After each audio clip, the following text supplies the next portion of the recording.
This video is in response to a question from section 8.2 in the book, homework question number 6, on the topic is sampling distributions of sample proportions. So this problem is asking about a sampling distribution of sample proportions. So for this kind of problem here, we have a sample, and the sample size is n equals 75, and that's just a little piece of our entire population, which is 30,000. And we're told that the population proportion, p, is equal to 0.4. So 40% of the people, or the items in the population, have the characteristic we're looking for.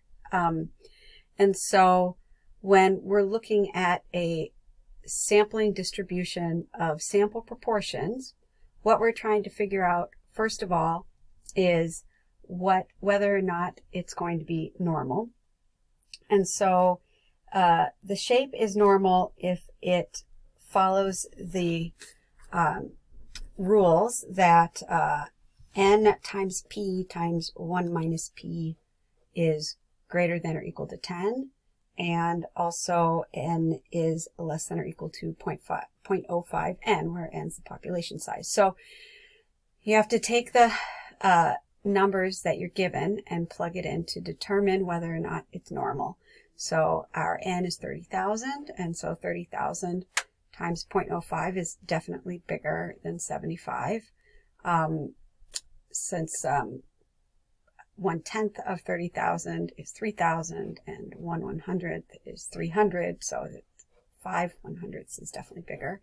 And then the n times p times 1 minus p, you just type 75 times 0.4 times 0.6 and make sure that that number is bigger than 10, which it is. So it's approximately normal. So once we know it's approximately normal, then we can continue on to our next step. So one thing is that we need to determine the mean of the sampling distributions, the sampling distribution of the sample proportions, which is p hat.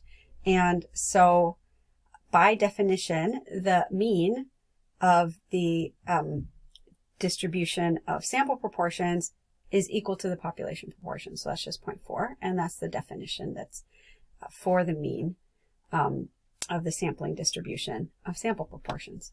And then the standard deviation is given as a formula where we take p times 1 minus p divided by n, and then take the square root of that value.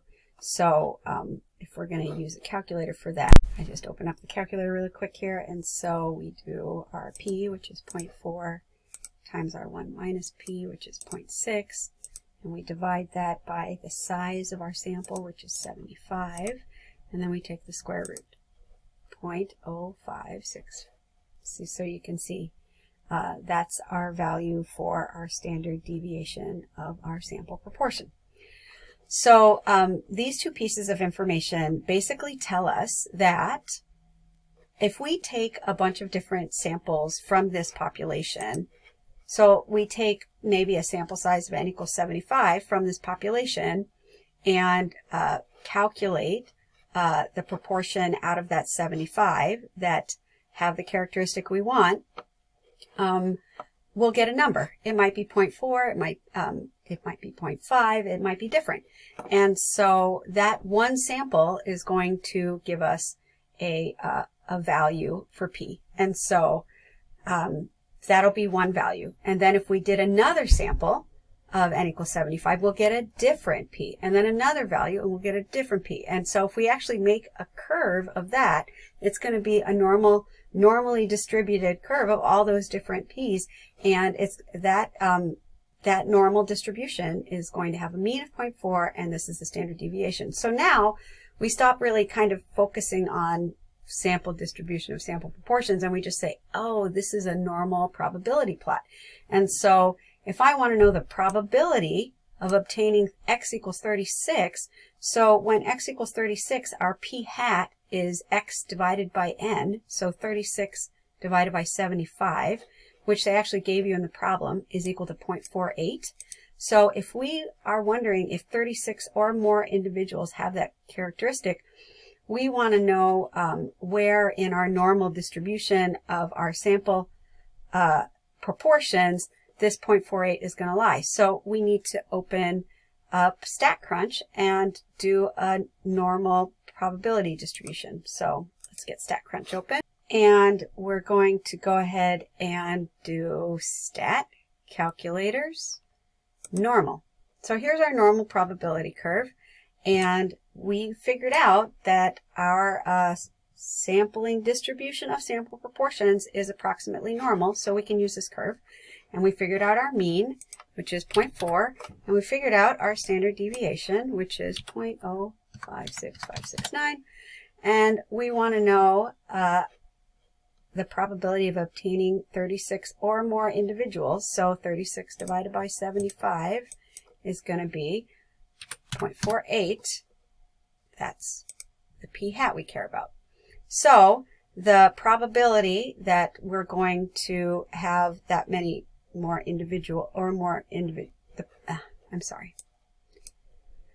So the probability of obtaining x equals 36 or more individuals with that characteristic is this number here. So we put that in, 0.07, I just lost it, 0.784 decimal places, 0.787.